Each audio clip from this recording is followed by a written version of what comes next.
Hi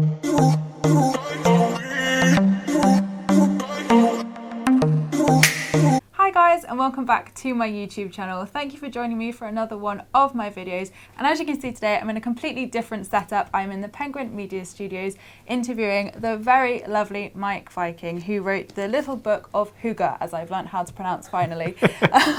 So I'm thrilled to be here, and I'm thrilled to give you this interview for all your burning questions you have sent over to me. So for those who are watching who don't know what Hygge is, can you explain to them? Yes. And by the way, your Danish is very good. I really don't think it is. It's good.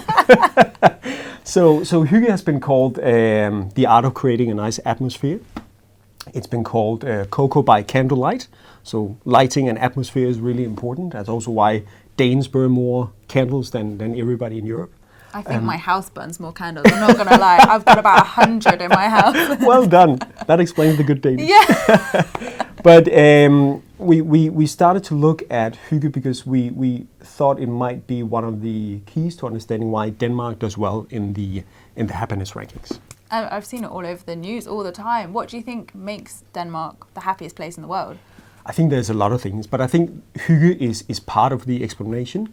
Hygge to us is as integral part of our culture and our national DNA as freedom is to the Americans. So it's something we're very mindful of. It's something we talk about tremendously.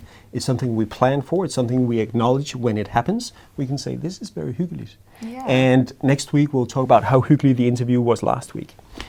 So it's this activity which we try to practice on an everyday basis, which is about togetherness, relaxation, indulgence, savoring simple pleasures. And I think in many ways our language shapes our behavior, and because we have this word that describes that activity, maybe we do it on a more daily basis. So do you think the Danish are quite mindful and spiritual in that sense, or how would you compare it as such? I'm not sure we are necessarily spiritual, but I think we have a different approach to time. That's what I hear from my international friends, that the approach to time is fundamentally different, and we prioritize having these moments of togetherness with family and friends, enjoying basically good meals in good company. And that might be different. So as well as writing books, you're the founder of the Happiness Institute in Denmark. So how on earth did you get into that? Yeah, so the Happiness Research Institute, I founded almost 5 years ago, and basically two things happened. I was working for another think tank for about 7 years on sustainability, and I started to notice how much was happening globally with happiness and happiness research. You had different governments starting to measure well-being or measure happiness. You had the United Nations pass a happiness resolution, and I thought there should be somebody in Denmark trying to gather all this knowledge, because we're doing quite well in the happiness rankings. And why is that? Why is Denmark always doing well? So I became curious, wanting to find that out, and I thought maybe I should be the one to discover that and look at that question. But, I had a well-paying, steady job, and starting something as crazy as a happiness research institute seemed like a big risk. But then the second thing that happened was I had a good friend and a mentor at the old company who suddenly became very ill and died when he was 49. And many years ago, my own mother had also died when she was 49. So at this time when my mentor died, I was 34, and I thought, okay, well, what if you, like your mom and your friend, only live to see 49? What are you going to spend the next 15 years doing? Yeah. Are you going to continue with this job, which you're not super passionate about? It's fine, but there's no fire. Or are you going to start something that is completely crazy, but could also be completely amazing? And then 2 months after, I quit and established this. And I can say already now that this is going to be the best decision that I'm going to make in all my career. I love that. Yeah. So inspirational. I love it. So that leads me on, because we were speaking about running a business and entrepreneurialism. So you said that you investigated that basically people who run their own businesses, and I always love to promote that to my followers, because I've become so much more fulfilled and happy since I run my own businesses. Would you agree with that? Yes. I mean, when we look at the data, look at Denmark, look at the within EU, we can see that self-employed are happier than regular employed. And it's not just because we're more optimistic than the average Dane or the average person in EU. Because when we follow people over time, we can see going from regular employment to self-employment have a positive impact on our life satisfaction. There's also, downsides. I mean, we work harder. Sometimes we earn less, but we have a lot more fun. And we can see both in job satisfaction, but also life satisfaction.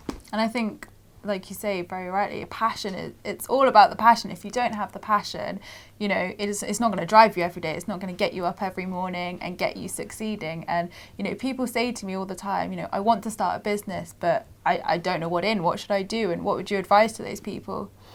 I think, try and fail. I mean, this is not the first business I started, and I think we have a risk of failing and forget that when we fail and when we attempt something, we also learn. I couldn't have done what I do today and created what is now a successful business if I hadn't failed with the old businesses in the past. I learned something from every failure. But I think also people, we are afraid to take risks. And the steady income, the fixed salary, it's very nice, it's very convenient. And I think people, they aren't aware because it's not as easy to quantify as the salary is, the amount of joy and the amount of freedom and sense of fulfillment and accomplishment you get from your own business.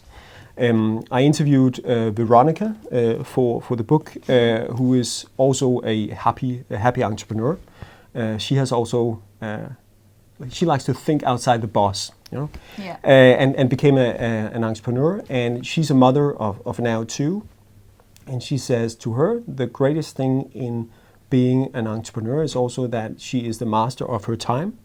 So if she gets up in the morning and she feels her daughter is unhappy, she'll just stay home for another hour, read a book to her daughter, and then show up for work later. She couldn't do that in her old job, but now she feels she's Veronica all the time. I see that a lot. We see these patterns all the time when it comes to entrepreneurs. Definitely. So who would be your biggest inspiration then in life?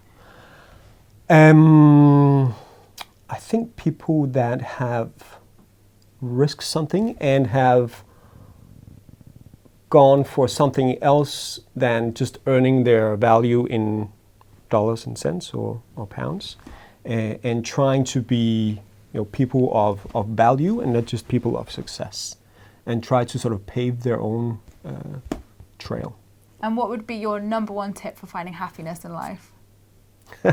If there is one. I mean, there's a lot of factors that impact happiness, and in the new book, we talk about the 6 most important ones. And of course, it's different from person to person. But when we look at the global data, and when we look at data in Denmark and the UK, one of the best predictors of whether people are happy or not is whether they have this sense of togetherness. Having somebody in their life they can rely on in times of need. And that's also why in the book there's a whole chapter on togetherness and how we build communities, not just within our family, but when we take a street and turn it into communities, which I've seen people do in Denmark and Australia.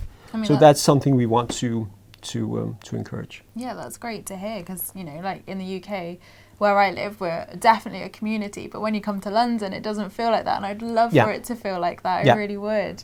I think a lot of us have it that way. We grew up in the countryside and moved to the big city, and we miss that sense of home and that sense of belonging that the smaller towns gave us. Definitely. And I think a lot of us are trying to build that sort of village feeling into the big cities. And finally, because I love asking entrepreneurs this, if you could tell your 16-year-old self anything, what would it be?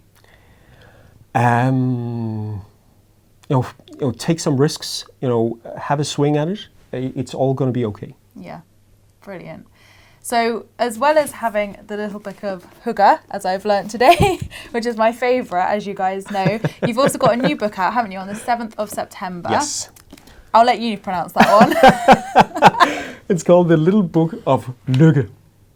Lugger. Well done. Okay, I think I mastered it now. So what can they expect to see in your new book then? Well, this book takes readers to understanding why Denmark does well in the happiness rankings beyond hygge. But we are also showing that Denmark doesn't have a monopoly on happiness, because we are sort of on a global treasure hunt for people, ideas, ways of doing things that are improving quality of life for people all over the world. And then we're looking at the 6 most important factors that drive happiness and quality of life. So thank you so much for joining me, Mike. It's been a pleasure meeting you. Likewise. And talking all things hygge, because I finally learned how to say it. I'm happy now. So thank you guys for watching. I appreciate all your views and likes, and I hope this interview has inspired you and given you some happiness today.